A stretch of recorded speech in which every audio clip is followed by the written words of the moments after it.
On a quiet countryside evening, an elderly couple nurtured a trembling puppy back to health,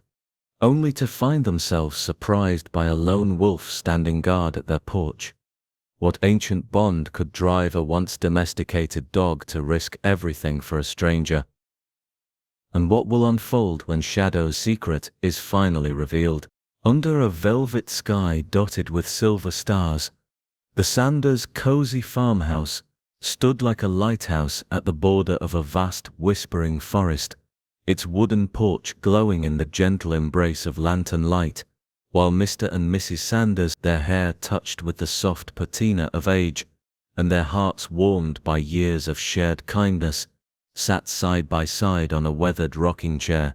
nursing steaming cups of chamomile tea that carried the faint sweetness of mint from their own garden. Their eyes, bright with compassion, often wandered to the clearing before them, where little Bailey, a golden puppy, with fur tangled by travel, yet shining with a spirit unbroken, danced among flickering fireflies, his small tail wagging like a metronome of hope, and every once in a while he paused, nose tilted upward, to catch the night's rich perfume of damp earth and pine needles, before bounding again across the soft grass, a living testament to the couple's lifelong promise to shelter those in need. In that serene moment, the world felt infinite, each breath a lullaby of peace, until the stillness was rent by a low, rumbling growl that seemed to crawl from the forest's dark heart and coil around the clearing like a frigid mist. From the shadows beneath ancient oaks,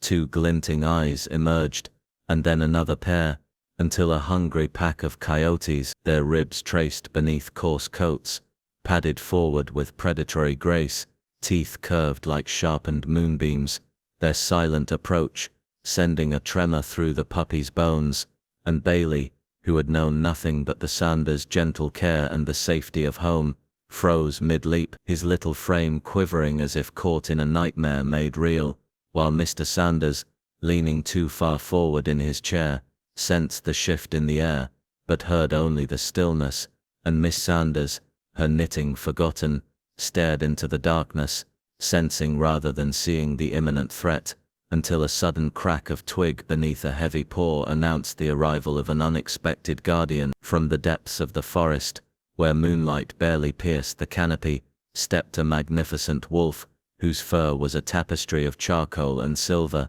whose eyes, the color of embers long extinguished yet still warm, fixed in calm determination upon the coyotes. At first, the pack hesitated, uncertain whether this newcomer was a rival or prey, but with a deep resonant growl that seemed to shake the very stars, the wolf advanced, shoulders broad and muscles rippling beneath his thick coat. He let out a commanding bark that echoed like thunder through the trees, and in that instant, the coyotes, their hunger momentarily overcome by awe and fear, turned and fled back into the forest's labyrinth, leaving Bailey blinking in wonder and relief. The puppy, tiny and trembling, took a hesitant step toward the wolf, whose fierce posture softened as he lowered his head in a gesture of protection, inviting the little dog into the circle of his power. Bailey sniffed the wolf's great flank, and whimpered softly, a sound that carried equal parts gratitude and awe, and the wolf responded with a gentle nuzzle, his cold breath warming the puppy's fur.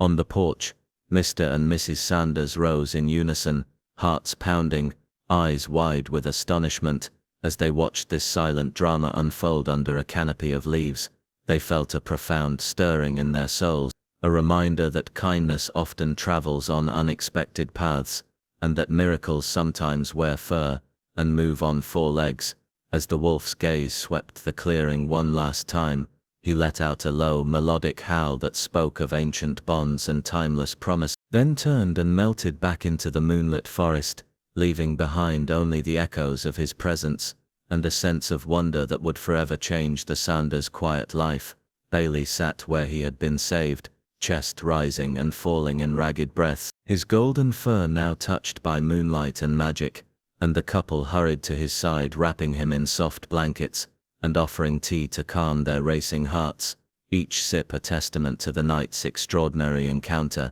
In the hush that followed, as fireflies resumed their gentle dance, and the wind carried the distant hoot of an owl, the Sanders exchanged a look of shared purpose, knowing that their farm would no longer be just a refuge for strays, but a crossroads where human kindness and wild courage met, weaving a new chapter in their lives, one illuminated by moonlight, tempered by danger, and crowned by the silent promise of a guardian, whose spirit would forever linger in the hush of the forest's edge. The following morning, as the sun painted the sky in soft hues of rose and gold, John Sanders rose before dawn, compelled by a sense of purpose that had taken root in his heart. The night before he carried only a flashlight and a stout walking stick. As he retraced the wolf's tracks through dew-dappled grass, the earth still cool beneath his boots, and after a quiet hour of careful pursuit, he discovered, half buried beneath a tangle of brambles, at the forest's edge, a worn leather collar etched with the name Shadow, its once brilliant letters now dulled by time and weather, the metal buckle rusted but still strong, a silent testament to the creature's former life. Cradling the frayed collar in his palm, John felt a whisper of wonder and sorrow. Who had lost this loyal companion, and how had he come to wander wild and free? He returned home with the collar held gently against his heart, where Miss Sanders and their daughter Rose gathered around the kitchen table to examine the tag, their eyes widening in puzzled recognition at the cursive script that suggested a family's loving hand. They passed the collar beneath warm lamplight, turning it slowly so that each of them could study the name Shadow, and as they did, Bailey padded up beside them, his little tail wagging in blissful ignorance, and rested his head on John's knee, reminding them why the wolf's fierce protection had been so urgent. That evening, through a series of phone calls filled with anxious anticipation, they reached out to the nearest town, whose elderly postmistress recalled a story from years ago. A young girl named Laura Green had lost her family dog, Shadow, on the very same farm after the creature bolted into the woods one bitter autumn day and was never seen again, an event that had broken Laura's heart and left her family searching for clues that never appeared. The sight of the collar brought tears to John's eyes as he recalled the dog's gentle eyes from the night before, and when he described Shadow's calm yet protective demeanor, the postmistress trembled with emotion and promised to send Laura to the farm at once. Within hours, as twilight settled and fireflies once again began their nightly dance,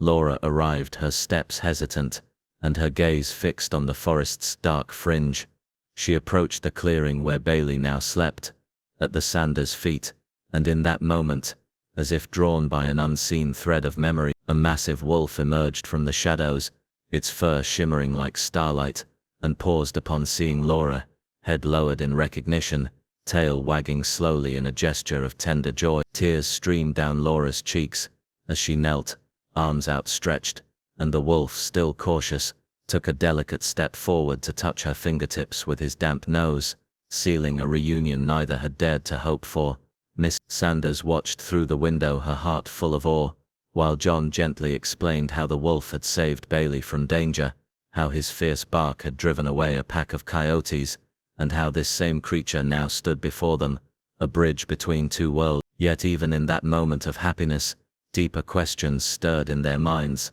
like leaves in a restless breeze. Why had Shadow, once a cherished family dog, chosen to protect a stranger's puppy? What invisible bond had drawn him back to this place after all those years of wandering? And why had coyotes, creatures of cunning and survival, targeted Bailey on that fateful night? Determined to uncover the truth, John, Laura, and Mrs. Sanders prepared at dawn the next day for an expedition into the forest's hidden depths. Guided by Shadow's sure footprints, and by the cautious tiptoes of a scarred coyote, whose wary eyes seemed to urge them onward, they followed the winding trail deeper than they had ever dared venture before, past groves of ancient pines, whose trunks were gnarled like wise, old hands, and across moss-covered stones that whispered stories of time. At last they found themselves before an overgrown clearing where the ground dipped into a hollow beneath a towering oak, its branches spread wide as if to shelter the sky itself. There, half hidden beneath a bed of fallen leaves, lay an abandoned den,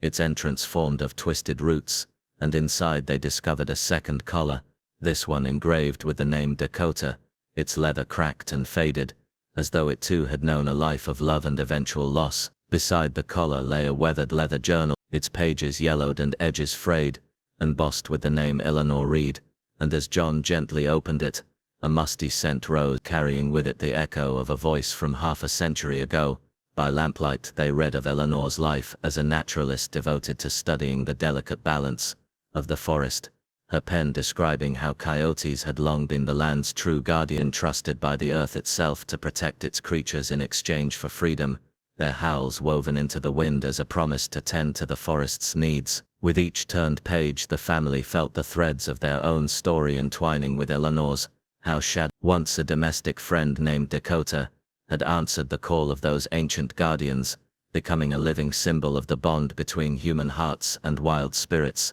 and how Bailey's peril had awakened a forgotten pact, summoning Shadow back to fulfill a duty older than memory. As the sun dipped below the horizon and the forest's chorus rose in song, John, Laura and Mrs. Sanders sat beneath the oak, collars and journal in hand, hearts brimming with reverence, realizing that their lives and the fate of the land they loved were now bound to an extraordinary truth, that love extends beyond fences, and families crossing the boundary between home and wilderness, and that sometimes in the embrace of ancient guardians we rediscover the deepest meaning of belonging. As they sat huddled beneath the ancient oak, the leather journal open in Laura's lap, and the frayed collars resting like talismans on the mossy ground beside them, a strange hush fell over the clearing, as if the forest itself was holding its breath. And it was in that moment of profound stillness that a sudden crack of underbrush shattered their reverie. A man emerged, rifle raised, eyes gleaming with desperation and avarice, and the family recognized him as Carter, the poacher whose crimes against the land had grown bolder each month. Tension coalesced in the air like a storm cloud, but before he could aim, Shadow and the coyote pack moved as one, their bodies forming a living barrier, low growls rumbling through the ground, fangs bared and eyes unwavering, and with hearts pounding in unison, the Sanders and Laura watched in awe as the animals, united by an unspoken bond, advanced in unison to confront the intruder, driving him back with a ferocity that transcended the ordinary instincts of predator and prey, until, overwhelmed by courage and spirit, Carter fled into the thicket, his rifle clattering to the ground, leaving behind only the echoes of his fear and the triumphant howls of the guardians. In that fierce instant, John and Mrs. Sanders felt tears spring to their eyes, for they realized that the true protectors of this forest were not merely wild beasts, but a community bound by ancient vows of loyalty and courage, a living testament to the power of compassion to bridge the divide between human and animal, and they knew their responsibility to share this miracle with the world. Before dawn broke the next day, they had enlisted the help of Dr. Foster, a renowned wildlife biologist, whose gentle wisdom and scientific rigor made him the perfect ally to bear witness to the extraordinary bond they had witnessed. Cameras clicked as Shadow padded through the clearing. The journal's pages were carefully photographed to preserve Eleanor Reed's century-old insights, and meticulous notes recorded every nuance of the coyotes' behavior, the way they arranged themselves around Bailey, the soft whine of concern when the puppy stirred, and the coordinated urgency in their movements that mirrored the highest forms of human teamwork. And by the time the sun climbed above the treetops, Dr. Foster had compiled a report so compelling that local conservation groups and government officials alike were moved to action, pledging funds and manpower to establish the forest as an official reserve, complete with protected habitat zones, educational trails marked with interpretive signs, recounting the story of Shadow and his pack, and community outreach programs that would bring school children and families from far and wide to learn firsthand about the delicate balance of ecosystems and the irreplaceable value of every living being. In the weeks that followed, the Sanders farmhouse became a haven of purpose. Volunteers arrived to help catalog plant and animal species, artists sketched murals of Shadow's rescue, and children pressed wildflowers into journals as they listened wide-eyed to Laura recount how her lost dog had been reborn as the forest's guardian. On warm afternoons, John led guided walks along new paths, pointing out the ancient oak where the journal had been found, and the clearing where the coyotes had stood guard, while Mrs. Sanders served lemonade and fresh biscuits to families who gathered on the porch, their laughter weaving into the chorus of birdsong and cicada hum. One morning's dew still clung to spiderwebs, and the mist drifted like ghostly shawls between the trunks. Laura wandered alone to the edge of the clearing and found a single perfect feather, white-tipped and delicate, resting atop a bed of fallen leaves. She cradled it in her palm, feeling its softness against her skin, and she knew instinctively that it was a gift from the coyote pack, a silent promise that the bond they had forged would endure beyond the passage of seasons. Later that day, beneath a sky painted in watercolors of sunset, she placed the feather beside Eleanor Reed's journal on a rough-hewn stump now serving as a shrine, its pages fluttering in the breeze like the wings of memory, while behind her Shadow stood watch at the forest's edge, eyes aglow with the wisdom of stars. Though Shadow would slip away into the darkness on many nights thereafter, his place forever tied to the ancient rhythms of the wild, his legacy remained woven into every leaf and stone of the forest, and the Sanders' commitment to protect and honor that legacy became the heartbeat of their lives. They established a small foundation in Eleanor's name, offering scholarships for young naturalists, hosted annual gatherings where stories of the forest guardians were shared around bonfire, and kept the shrine tended with fresh flowers and ribbons, a living monument to compassion, respect and the enduring power of connection. In the hush that settled after each storm and the hush that preceded each dawn, the spirit of Shadow and his pack whispered on the wind, a timeless reminder that when humans choose kindness over fear, even the wildest hearts can be tamed by love, and the story of one lost dog who became a guardian would forever echo in the hearts of those who believed that every act of courage, no matter how small, could change the world.